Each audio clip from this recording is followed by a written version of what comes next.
Yo, what's good, YouTube? Welcome back to a brand new vid, man. Welcome back to the channel. Welcome back. It's time, bro. It's time. So listen, man, today's gonna be part 3. You know what I'm saying? I'm gonna make a long and extenuous part 3. You know what I'm saying? Like I did part 2. I just was over an hour long. And I'm gonna kind of be late to upload today. I'm gonna be real. I took a nap. You know what I'm saying? You get tired, don't you? Yeah. You get tired. I was tired too. You know what I'm saying? So with that being said, I'm late to checking out vids for today. I'm late, bro. I'm gonna be real. So we're gonna do a long and extenuous part 3, probably perhaps over an hour long. We're on 49 minutes right here. You know what I'm saying? 49 minutes. This thing's almost 2 hours. I'm gonna probably wait till we get all the way. I'm gonna keep it on a surprise. That's all I'm gonna say. You know what I'm saying? That's all I'm gonna say. So with that being said, look, you guys been going crazy on the reactions, man. Hey, keep the support going crazy, man. That just motivates me to stay here and keep reacting. You know what I'm saying? If you guys are new to the channel, hey, hit the sub button though. On the way to 40K. And that, man, hey, let's check this thing out. Definitely, because that was the pinnacle. Yeah, I mean, it's very, very human. Obviously, the example and the scenario you're talking about is one no one can understand. Mm-hmm. But it's the comparison is how we work. It's how we understand the value of things. Mm-hmm. And as you say, going to the top of Mount Everest at 24 means that you're always going to have some kind of sort of even unconscious comparison to everything thereafter. What do you do about that? Do you have to use a different yardstick of measurement? Do you? I try to. These are words, aren't they? Do you know what I mean? That's it. Being honest. And some days I live by it. Some days I live by it, definitely. I wrote something on my social media probably like 4 or 5 years ago now, but it was on Instagram, I think, and about my interpretation of the word success, because I'd spent a long time and I only knew through the lens of one direction. And I think that's a constant battle. It's a constant conversation with myself internally that I can measure my own success in a different way. It doesn't have to be a numbers game, you know. In terms of like fulfillment, for example, and like, you know, do it like this latest record that I've just written, like I feel really, really good about it. There's been an element of me kind of swimming against the tide a little bit to this point. It's like that, the feeling of fulfillment is like, that's legit. Did you have conversations with your former bandmates about how they were coping with these? Yeah. Is it all different? To be honest, that would only happen me and Liam. Like between the other boys, like not that it's not like emotional, because like it is, and it's definitely deeper than surface level, but it's more. I would struggle to text the other boys as much. What? I would. And bro, it's crazy because like it seemed like him and Zane had the closer connection in the band. But when everybody broke up, it seemed like him and Liam got closer. Ain't that crazy? That's super crazy to me. It seemed like Liam probably missed the moments just as much as Louis did. The rest of them said, you know, it is what it is. You know, especially Zane. We kind of like Zane probably missed it just a tad, but you know, bro, that man was gone, bro. I mean, he the reason the band broke up though. He was gone out the door, you know. So that's tough, man. Love to hang out with him in person like that, but there's an element of it feeling it's just all a bit small talk, you know, like, which is lovely and it's nice to catch up like that. But me and Liam would always speak on a much more deep level because. And I felt bad saying this because I feel arrogant, but I shouldn't. I wanted to look after him, definitely, Liam. Like that was like a role I feel like I was there to play. And like he definitely, you know, often his, the way he would like perceive certain parts of his life, I would be really inspired by. Like he was someone who really brave at times, which like contrary to sometimes what he put out, but really, really brave. Like he would ask anyone anything with a smile. And like, you know, he had a really good way about him like that.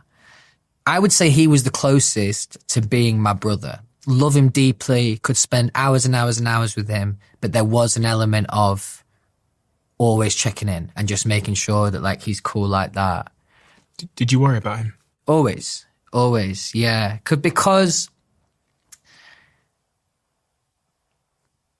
Because I knew he was a little misunderstood, but also, you know, like interestingly, the record when you're starting out as a solo artist, the parallels of people who know themselves make the best records. Definitely. So like if you're still unpacking all that information of who you are as a person, as an adult, which we all were post One Direction, it's near impossible to point and go, this is who I want to be as an artist. Because essentially it's just a metaphor for who you are as a person, or at least the best stuff is.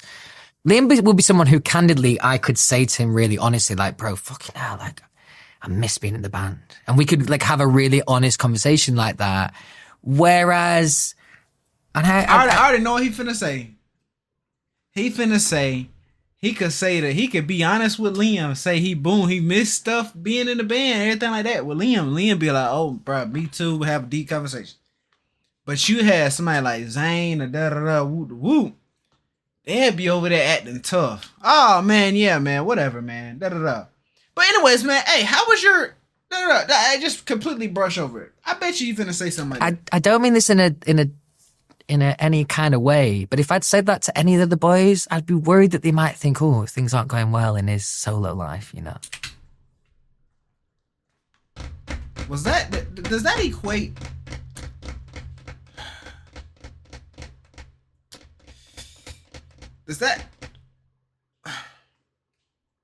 That doesn't equate. So now I'm looking kind of a little off. Hold on.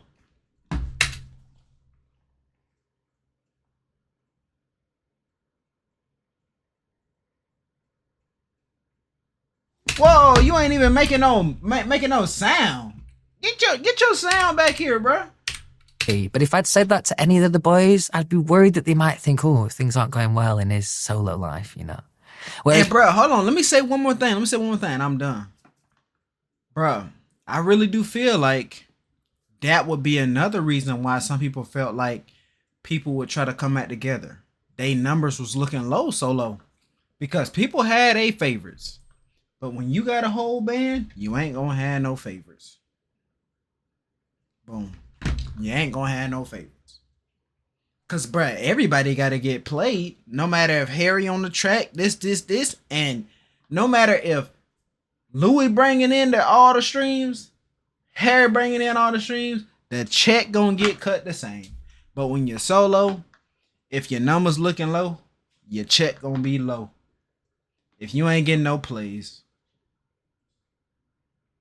And bro, I'm gonna be real. I think I'm gonna be honest.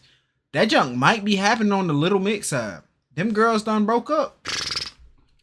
Say goodbye to them numbers. Say goodbye. Cause bruh, I ain't gonna look it up on here, but them numbers gotta be low. Nope, we gonna look it up over here. I mean, straight up though. Y'all know how I operate. You know, pull it up.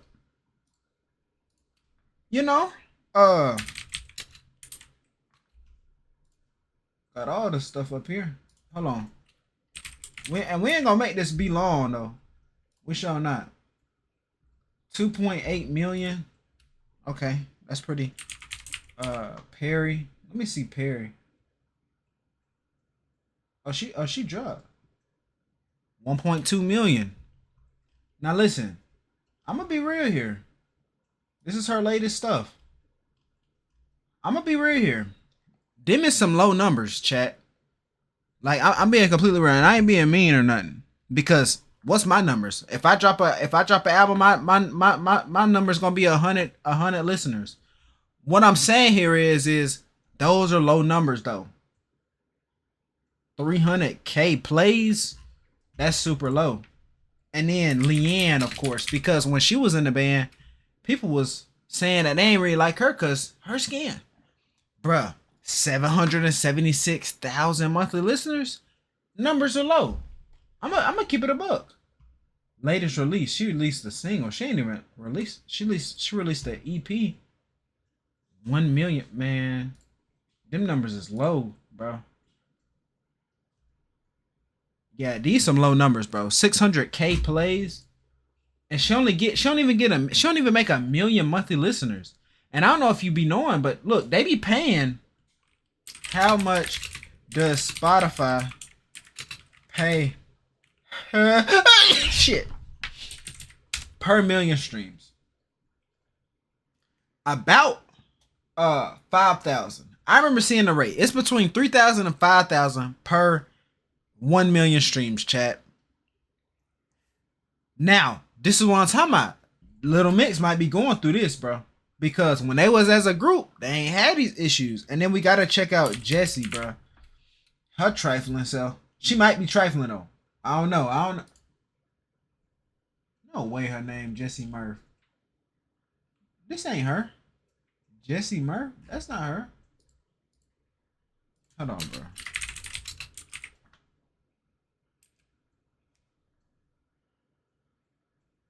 Regardless, let's check out Little Mix though. Little Mix, they get almost 17 million monthly listeners, bro. You get what I'm saying though? Like, look at the difference. Look at this.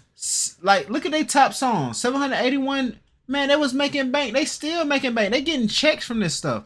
If they literally got their checks cut from not having Little Mix music, bruh. Like, if they was getting no more Little Mix checks, because they gonna still get them monthly because they still get listeners from that. But man, if they was getting checks from they solo stuff, bro, they would be reaching out for brand deals left and right, bro, because they brand deals would be having to cover their stuff, bro. Like, you gotta understand that. Like, they would be having money saved, but you guys gotta look at it like that, man. And then boom, they would be needing to get back together as a group if they want to. Because I'm telling you, man, the way this economy is and how expensive everything is, man, they'll do an emergency group get back together fast. It's Liam. I never had to worry about those things. It was like brothers like that. He wore his heart on his sleeve, didn't he? So Liam was Liam. Yeah, definitely. And I it's really fresh. That it's a really, really cool way of living. Because we all say, even like I would like to say I wear my heart on my sleeve, but you know, there's still 10% of me that's guarded in the right places. He certainly had his way of being. I do, like, as we were saying earlier, I do wonder if that made him slightly more susceptible to the pressures, because sometimes, you know, if you can put on a second face, if you can, yeah. What's helped me in this job, and there's no truer time that kind of shows itself. It's me as a parent. There is a real distinction. This is me. There is me at work, and there is me not at work, basically. So either being a parent or being a friend or a partner or whatever. That's always helped me to have that kind of distinction of, you know, when I'm dad to Freddie, I'm full-time dad and I'm not a singer, you know, and any of that world outside does not really matter. It's not relevant to me as a father, which it isn't. Did I ever tell you about the data breach that we had at my previous company? Yeah, I remember hearing about that. Which was a total nightmare. So I'm glad that we now use 1Password. Well, actually, Well, I know you ain't trying to run no ad on me. I know y'all be getting ads, but watch my ads. Not no ad in the middle of the vid.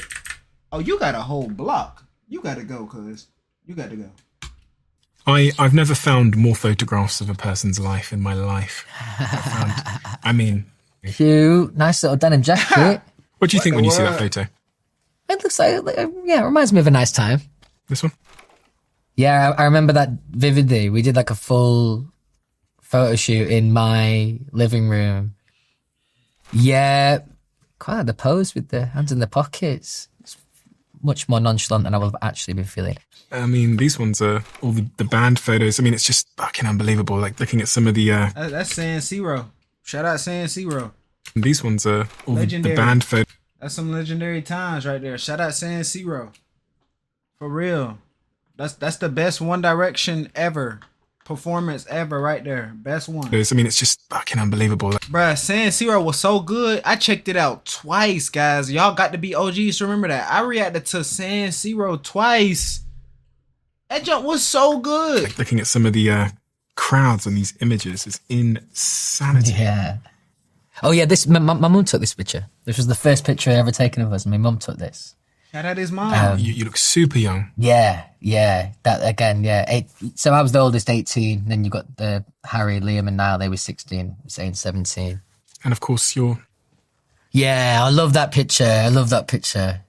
It kind of really sums up mine and Liam's relationship. I love it. He will have been telling me a joke that I didn't think was like hilarious at the time, so I'll be giving him that kind of face, and then probably about an hour later I would have laughed to myself about it. And I have these Saying some these lame beautiful jokes pictures out of there. your beautiful mother. Lame Oh joke. yeah, they're lovely. I love this one. This is cute, real cute. Yeah, I got a very similar picture to this by my bedside table at home in my bedroom. About a year after you leave One Direction, your mother passes away from leukemia. Thinking about the timing of all these events, thinking about the shock of being thrown into a very different life, one without the boy band around you, and then your mother getting leukemia, which if people don't know is the 12th most common form of cancer.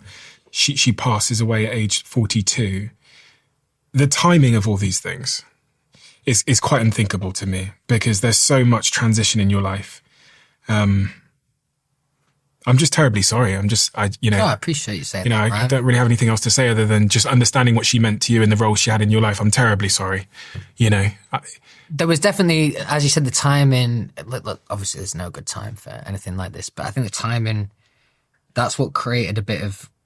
It didn't last too long. I want to say maybe 6 months, but of like true like resentment for the world, like real resentment.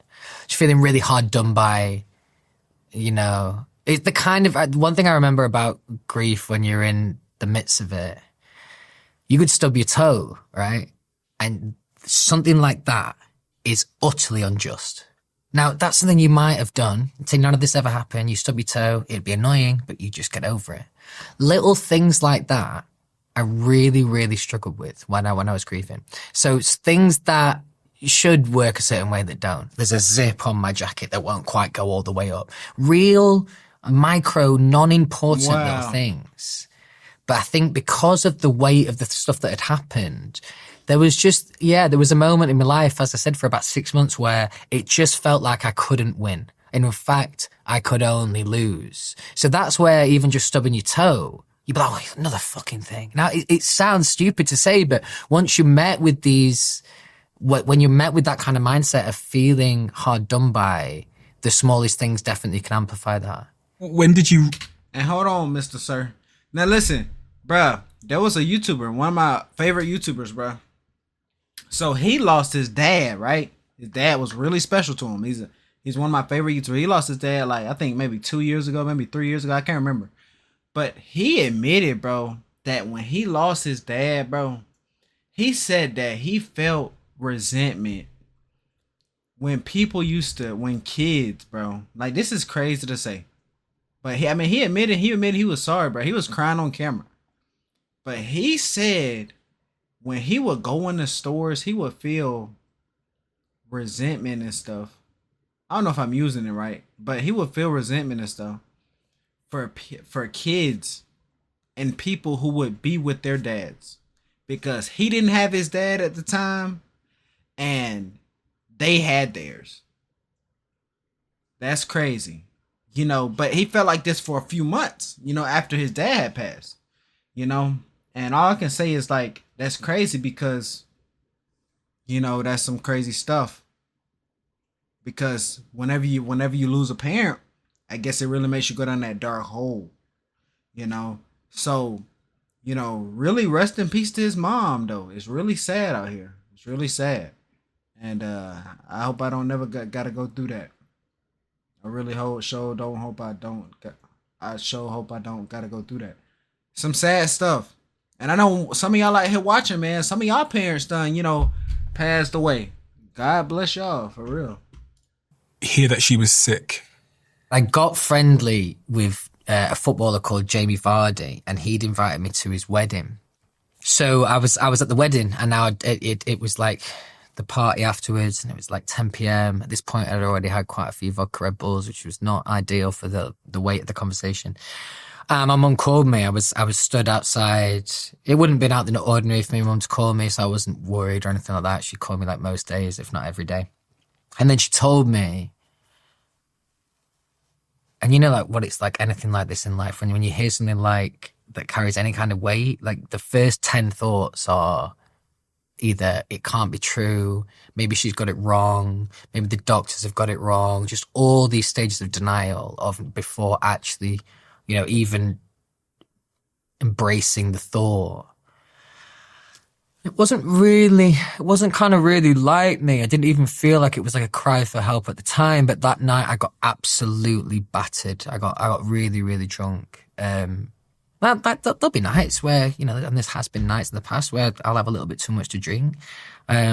More from not knowing my limit. But in this kind of situation, it's not something I ever really used drink for, to be honest. But I felt the only way just to completely escape that moment at that night. What I found really challenging during even that first conversation with her about it was I still wanted to inspire hope. I still wanted to, like, because she was really hopeful and she was like, so I was trying to have this like genuine worry that any son would, but I also was trying to shield a bit of my mum from that. I didn't want her to, you know, feel like she'd upset me or, you know, even though obviously it wasn't her choice, but I can remember that idea of really trying to, I would be real with my mum about how I was feeling, but there were times when I wouldn't be because I wouldn't want her to feel guilty. So she told you over the phone that she'd had a diagnosis? Yes, yeah, she told me that she had leukemia. My first answer was, I don't know where, again, this is just like the definition of denial. My first answer, word for word, was, oh, that's the good one to get though, right?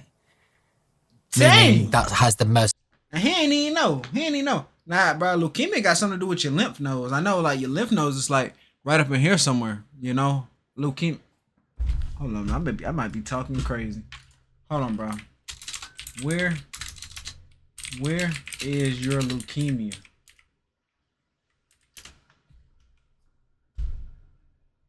Oh, that's your bones. Okay, never mind.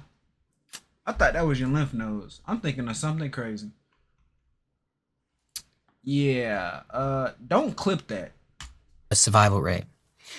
And bless her, she has to be like, no, not really. And how long was it from that phone call till her passing? I have no idea. I could not. My guess would be 18 months. I think it might have been quicker than that. The anniversary of her death, I get texts all the time. And whenever the anniversary is, and someone will say, thinking of you today. And it's only at that point that I know that that's the day. Because it's deleted from my brain. She passes. Because you don't have your biological father isn't around, you're very much at that point, you know, in some respects, you're the father of lots of siblings because you're your big brother. You went out on stage 3 days after her death for an X Factor performance. From what I understand from Lottie, she very much pushed you to do that before she passed away and told you that you needed to do that performance. I'll never forget the X Factor final performance that he did with Steve Aoki when my mum had only passed away like a couple of days before, which I still can't believe he even, you know, had the strength to do. But my mum was just so proud of him, and especially him starting his solo career. Even in like her final days, she was like, if I don't make it, I still want you to do this performance. And when she did pass, we were like, there's no way, no one would have expected him to do it, but he wanted to do it for her. And I knew exactly what that was. I knew why she was telling me. She was telling me because she would have hated something that had happened to her affect my career and my life as a person. I would do it again for her. I don't think I'll ever have a more challenging time in my life than those 3.5 minutes on stage. I did it only for her. I didn't, it's not something I look back on and go, I'm really proud. I am proud that I did that, but that you almost say those kind of things when you want to do something, right? I'm really proud that I did that. It felt like it was taken out of my hands. I didn't want her to have that guilt, but it was the last thing in the world I wanted to do. Like, obviously, like it was horrible. And also the song the song was called Just Hold On. It's weird how That's empowering the one with Stephen Aoki. those moments are. I can sit here now and comfortably say that the chance, now obviously they could, but the chances of my life being as dark as it was in those 3 minutes alone, like I would be desperately unlucky to ever be in a situation like that again. where I was so young. I was in a situation where, as you said, all the timing was, and then I felt like I'd, been encouraged to go on stage, but it wasn't really something that I wanted to do. It puts everything into perspective, so like nothing's going to get as hard as that. So I think there's times where my job will weigh me down, even like today, not today, but I mean, in this current head. And it's just it helps me remember and helps me put things into perspective that, just because a radio station isn't playing my single, that hurts 0.00001% the same as something like that. So I think because I was so challenged emotionally and I survived the experience, it's given me a weird kind of confidence, to be honest. It's just knowing that life probably won't get that dark again. Crazy. You sometimes don't realize that the role that your parents were playing until they're not around. That they were almost this sort of tectonic plate underneath everything. Was that a realization at that point in Big time. There was this true dependency on my mum that I did not realize until I'd lost my mum. So I think there was definitely stuff that I've had to learn, like being like on my own. And often she would inspire confidence. I'd say, I'm worried about this. I don't want to go to this audition, or I don't want to do this, or I'm worried about this song. And she, as she always did, made me feel like I could do anything in the planet. And she'd actually make me feel stupid for even questioning the fact that I couldn't do anything. So I think there's moments like that where you've almost had to relearn confidence like that. And how does a young man grieve the loss of his mother at such a young age? Everyone's grief is completely individual. Something I found out more recently. Purpose was mine. Now, this is, again, not a luxury that everyone has in a situation like I found myself in. I grieved, and I had moments where I was deeply, deeply upset. But these were fleeting moments because there was too much to do for my sisters. There was too much to do for my nan and granddad. There was too much to do for my family, where it gave me something to do. It gave me a true purpose. It gave me a reason in the darkest days to get out of bed and confidently get out of bed, because there was stuff that needed to be done. And at that time, my sisters were so young, and I was so terrified of what kind of effect that would have on them, growing up. And luckily, they impress me every day. They're amazing, amazing women. My role felt like the strong one in that situation, and someone who's willing to give someone. Daisy had called me and she'd be really upset. And by the end of the call, she can just see the glimpse of a glass half full. That was my job, The grief became less relevant because of the need to look after everyone else. Like, sometimes might get asked, what advice would you give to people with grief? It's just an impossible question to answer, just because I'm still feeling it. You could, and the interesting thing about that is you could spend 2 weeks with me and you never knew me and you never knew my life story. Never in a million years would you think. So I don't carry myself like that. I'm not someone who's down in the dumps like that, but it's still there. It will never go away. What are the symptoms of it still being there? There is this air of unpredictable. This feeling of, and that's sometimes where my positivity comes from too. Things could change tomorrow. So I suppose that is, and that kind of jeopardy and that kind of idea, real. That's how I would interpret it. That, bruh, people's lives change in 1 week, bruh. In 1 week, bruh, you can go from having everything to nothing in 1 week, bro. 1 week, bro. And because for any grief that I've experienced, it has been relatively quick. I haven't really had a lot of time to compute these kind of ideas. Does that create a certain anxiety with life and a certain worry for life that, if the foundations are uncertain and bad news can arrive at any moment, one would, that seems like the breeding ground of worry and anxiety. I actually wrote that down earlier because when we were speaking earlier, you said, I wasn't a worrier back then. When you're talking about your childhood. Yeah, I didn't used to be a worrier. Now, I'm sure most people can say that, right? Your worry levels, or at least for most people, you have less worry when you're younger, you know. You haven't quite understood all your emotions yet, really. Do you have anxiety? Do you struggle with it? It's like, yeah, I experience it all the time. Is it something that kind of controls me? No.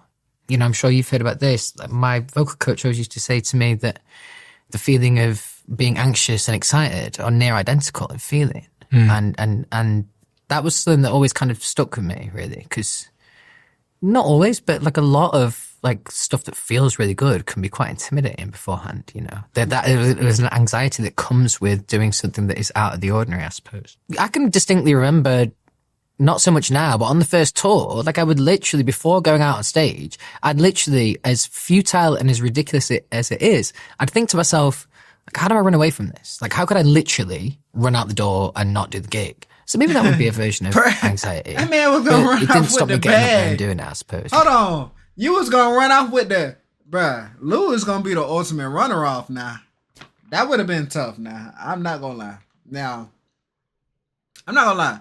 If I knew people paid crazy amount of money... Hell, not even crazy amount of money, bro.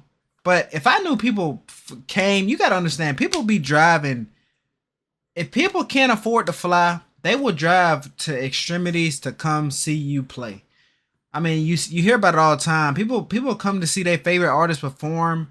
They drive 12 hours, you know, whatever. I would never do that. I mean, he never did that. You know what I'm saying? But still, though, that would be some crazy stuff, though, if he tried to run away. Be some crazy stuff, though. Unless it was a true emergency, you know what I'm saying? But, man, if he ran off on him, bro, that would be some tough stuff, man. You know, and you got to sit there with all the other folk. They over there asking like, hey, where's Louis at? Man, this man is gone, bro. Like, that would be crazy. Maybe that's the difference. A couple of years after the passing of your mother, you lose your younger sister, Felicity. And the circumstances of her death are deeply, deeply tragic. When I was speaking to Overdose. several people in your life around you, they talked about how you had done so much since the passing of your mother to support your sisters, how you'd really... And I want to say I want to heard about this, but I didn't heard about this. I didn't hear about this. taken on the role as being the quote-unquote head of the family, is what they told me. And the tragedy is deepened by the fact that she's 18 years old at the time. Again, an unthinkable. And I'm going to be real here. This man bringing up a lot of tragedy. That's tough. I don't know why. Like, cause bro, I'm gonna be real. I feel like Louis don't want to hear this, but cause you're bringing up trauma though. Cause like I'm pretty sure Louis went home and thought about this stuff. Like, oh yeah, man, my mom, man, I had to talk about my mom on a podcast today and stuff. Cause obviously he talked about her a lot when the news first got announced way back in the day. And he still gotta talk about the situations today. But I'm pretty sure he's tired of it. But dang boy, that man just keep bringing it up. But I mean, this is low key kind of new, so I would love to hear what he got to say about his sister though.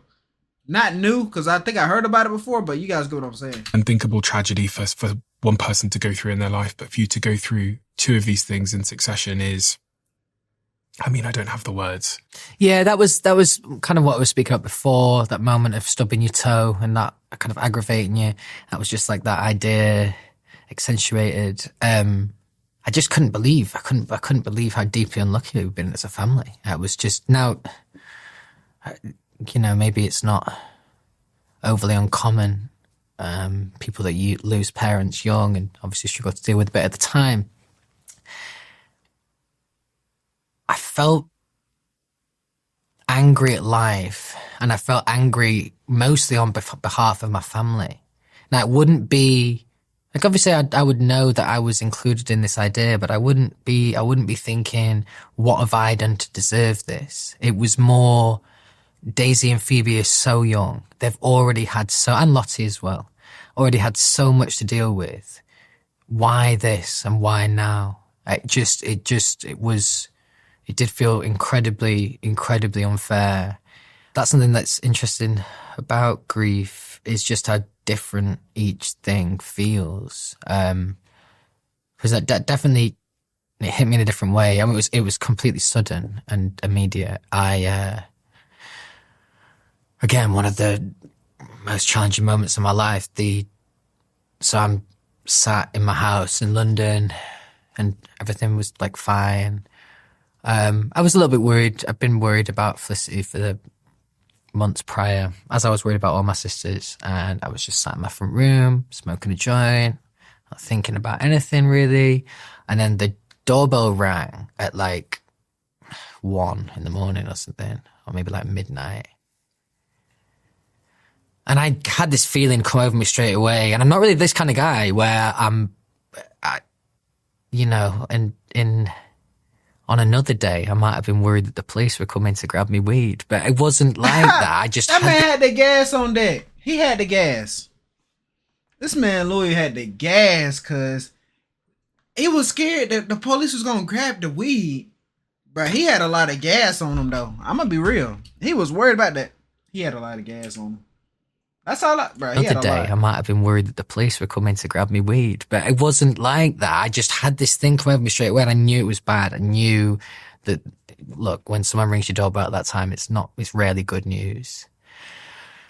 And and then I opened the gates. I've got these gates, and I opened the gates, and I saw the police car and the policeman, and then they told me that she passed away, and I literally was like, okay.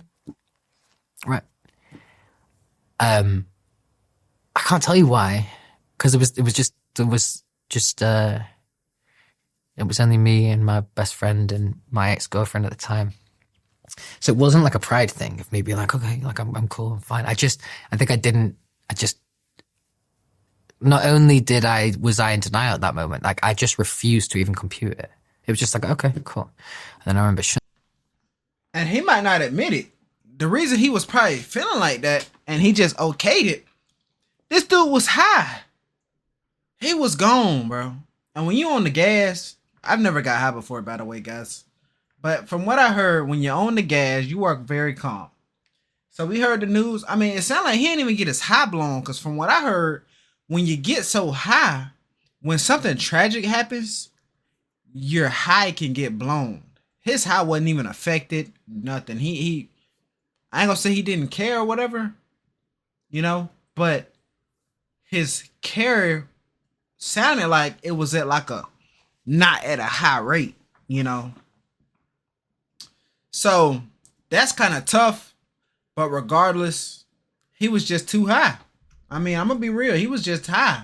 In the door, and then I told the people I'm in the house with, and obviously then they start crying, and obviously then I think your brain starts catching up with you. Yeah. And something that was really, really tough for me at this moment in time, and this is a stupid thing to say because I know that he was more than willing to be there for me, but my best friend who I was living at the time, who's here today, I remember him saying, I'm just so sorry. And he was crying his eyes out. I was just like, I'm just so sorry. I'm so sorry. And I felt guilty that he felt like that, which is stupid. But, and so I'd said before about how this is, me and my family are some of the characters in this story, but often what's not spoke about in the name of grief is people like my best friend and the role that they have to play.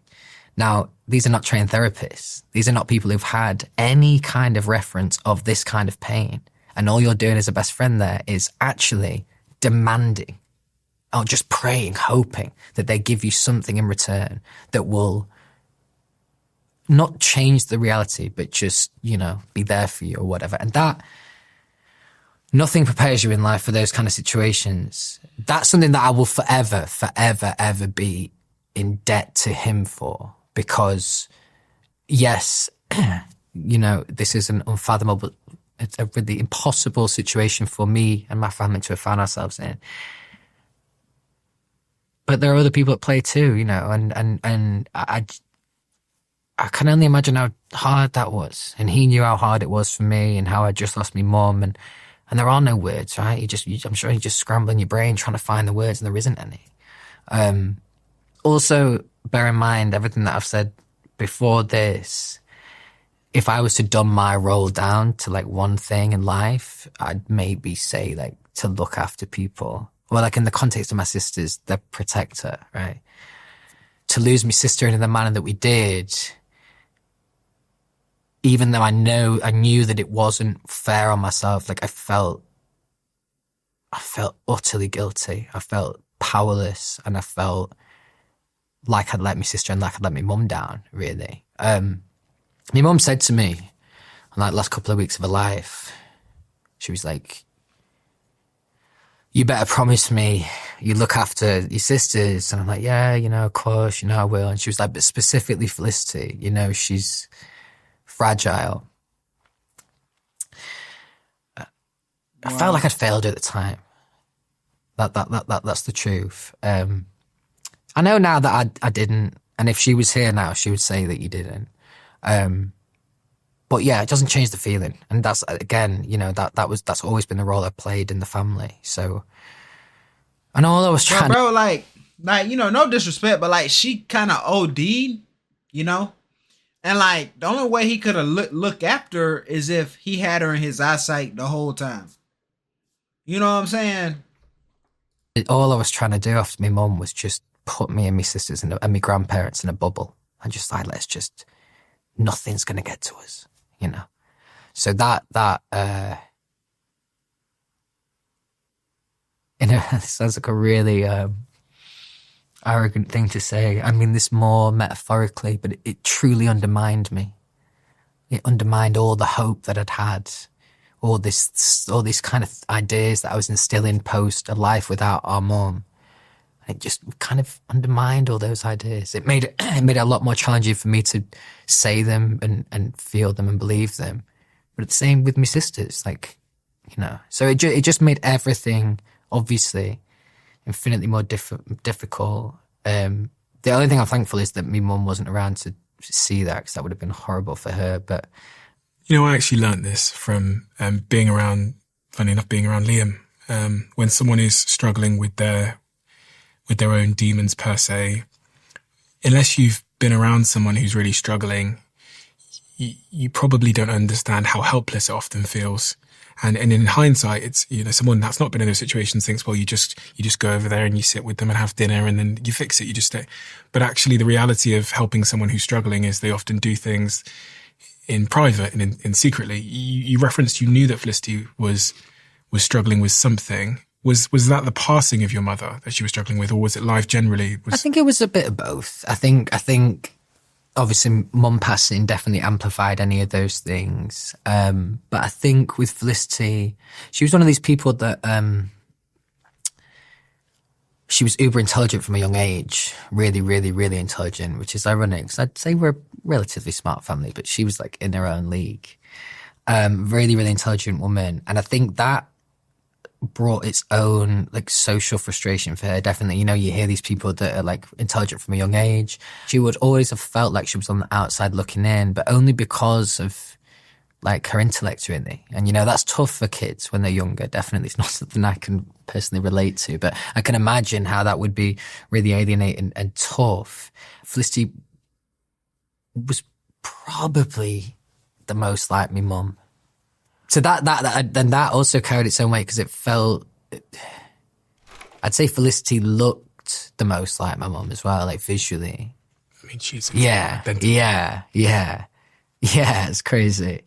You all look like each other, to be honest. Yeah, we do. I used to get that when I was younger. People always used to say how much I look like my mum, and as a young lad, that's not really what you want to hear. But I'm really proud that. Yeah, you can see how much I love her there. Bless. Man, that's his mom. Yeah, you can see how much I love her there. Bless.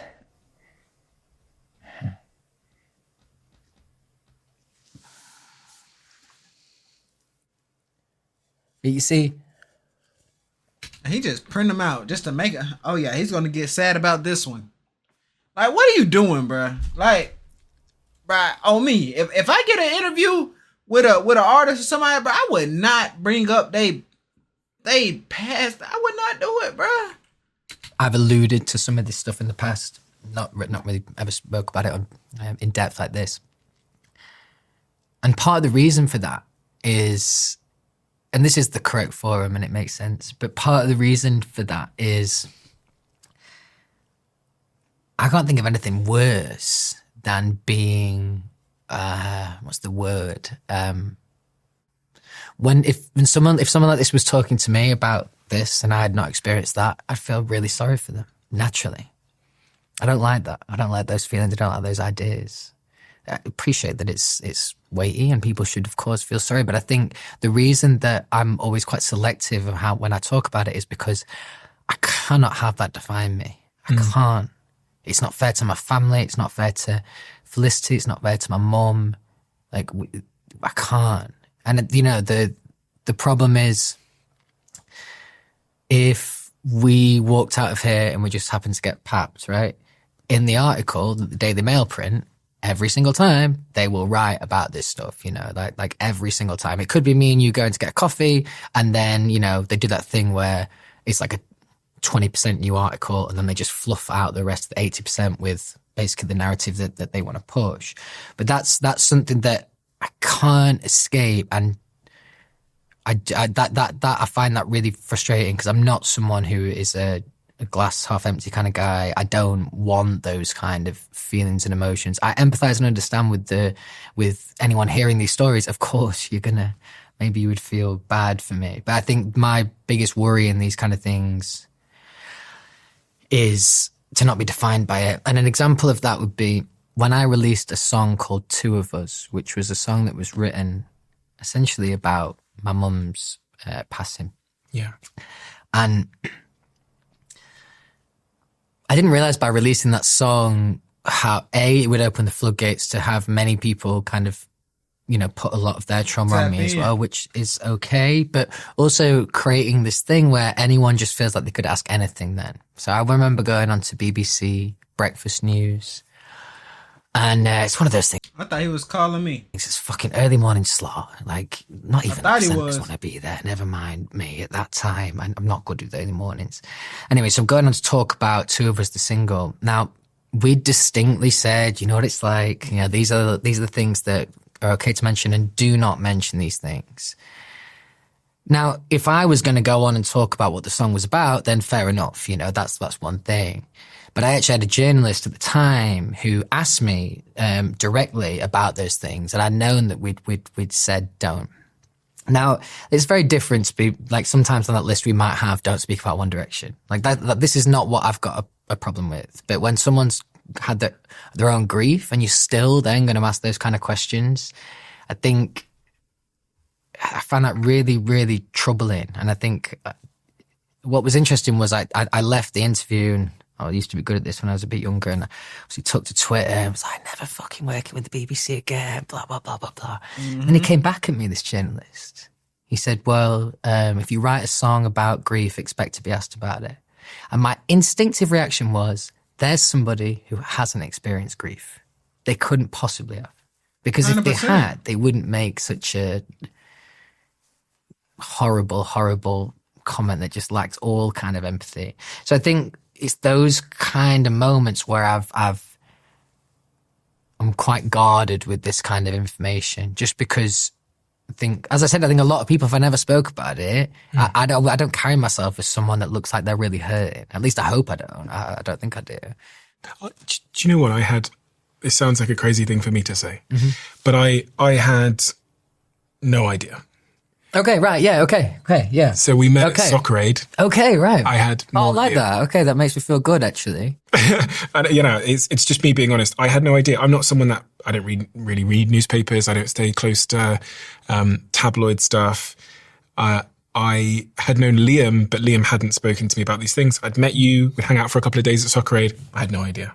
Yeah, okay. And it was only in researching your story and your back. Soccer Aid. I got to look at what that is. Soccer Aid. That's a TV show. Well, shout out the TV show, Soccer Aid. Never heard of it before. Background and understanding where you've come from, and really what inspires a lot of the music and different things like that I started to understand these things. So you're certainly not someone that carries yourself in with any particular identity. Really, that's that one could discern, other than just being a normal guy. And the other thing that connects us it was Liam. And I think it would have been Liam's birthday a couple of days ago. Yeah. His birthday was 3 days off mine. So his 29th of August, I believe. And mine's the 26th. And we both, I knew him a little bit. You knew him an awful lot. And he passed away while on holiday in Argentina. I mean, yeah, just couldn't believe it. And you to him, because he talked about you all the time. Through the pandemic, I know you were doing things together, doing these live shows and stuff. And he would talk about you as if you were his best friend in the band all the time. And I guess that's you reciprocate that feeling with him, right? You were like especially thereafter the band, you know. Definitely thereafter. I'd say, in the first couple of years, me and Liam used to speak about this. We kind of butted heads a little bit. Like I said before, Liam had been, he'd been working really, really hard since the age of 14 to get to where he was in One Direction.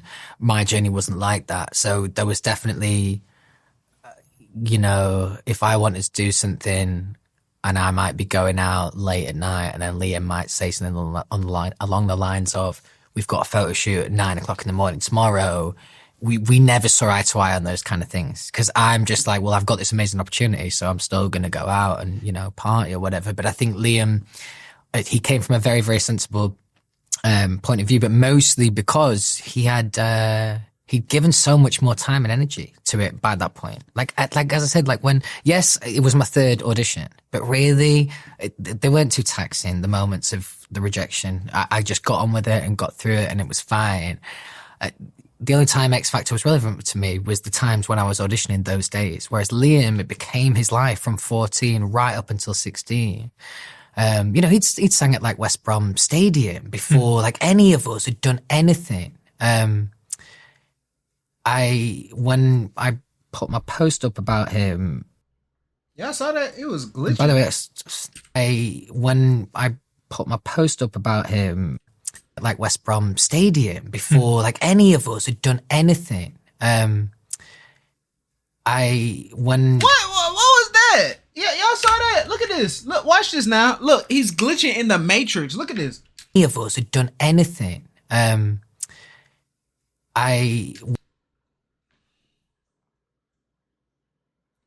might not be the real Louis. That might not be the real him. I just caught that. This is AI.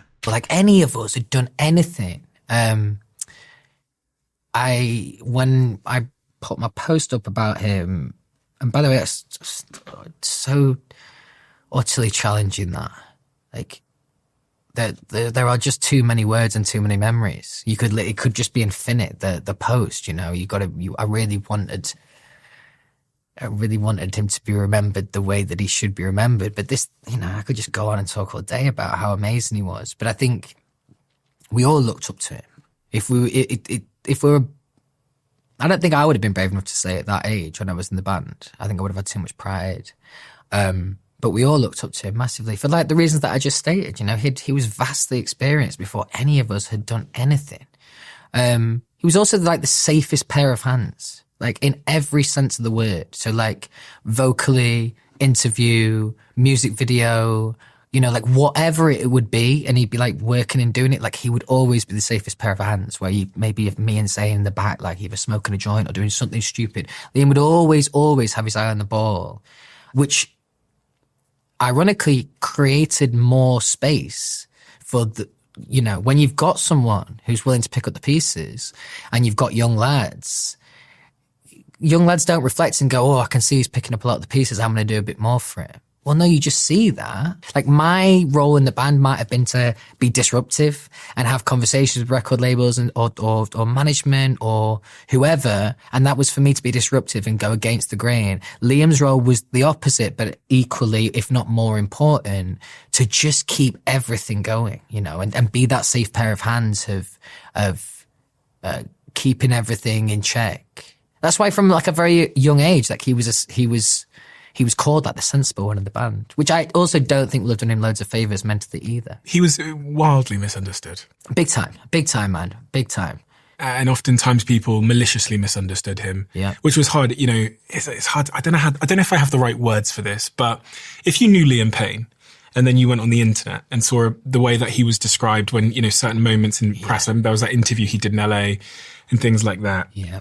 You could only feel awful that he was so poorly misunderstood, because he was often painted as being arrogant or whatever. But the reality of Liam is like the opposite of whatever the word arrogant is. Pure is the word. Really nice way of describing him like that. And I don't mean this in a remotely rude way or derogatory way. He had a bit of puppy dog energy about him. You know, like he just. And bro, the good thing about it is like, even though the band broke up, bro, none of them bashed each other, right? Like, none of them bashed each other. I don't think none of them bashed each other. Like, not a single one of them. Like, when you say pure there, that's what it makes me feel like. He's just the kind of guy that you might get a bit of banter wrong and it comes across a bit cutting and you see him go, oh, and you go, oh, my fucking ass. Yeah. He's just really want it to be liked. Now we all do, obviously, like that's in all of us. But I think for Liam, it was vitally important. But also he missed out on some of the social life, because from 14 to 16, he was actually working at that point. Like, he was still at school and stuff, but his brain and his dreams, and probably every night that he went to sleep, he was thinking about how is he going to achieve what it is that he wants to achieve. So he definitely had a very different journey to all of us. Where were you when you found out? In the car in LA, and I just dropped. I'm pretty sure. Again, my memory isn't good at these moments of time, but I think I just dropped Freddie off at school, my son, and we were just about to pull back up home. I think that's how it went down. It was actually I found out through Niall.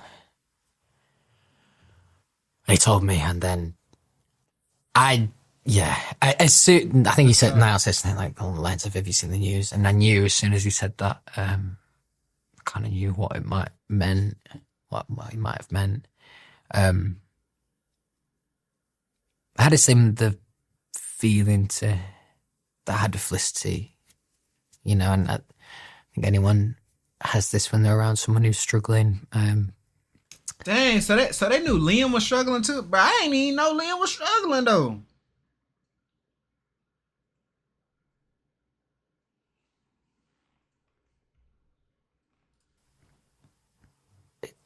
My 150% wasn't nearly enough. And that's where it's my own arrogance thinking that I could have helped, really, because it was so much deeper than what I could have done for him.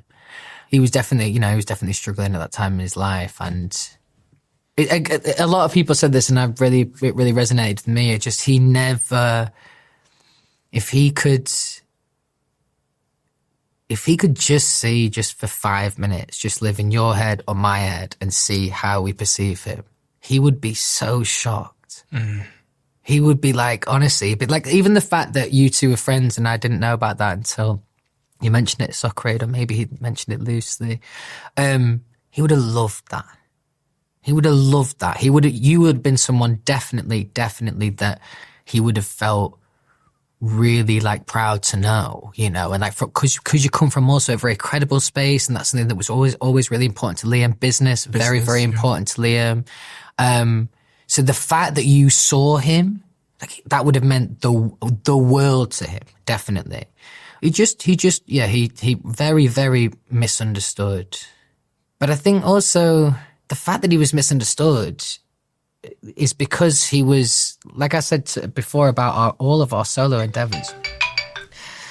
When most bands or artists start out, they do a development stage for 6 months, 12 months, 18 months, 2 years.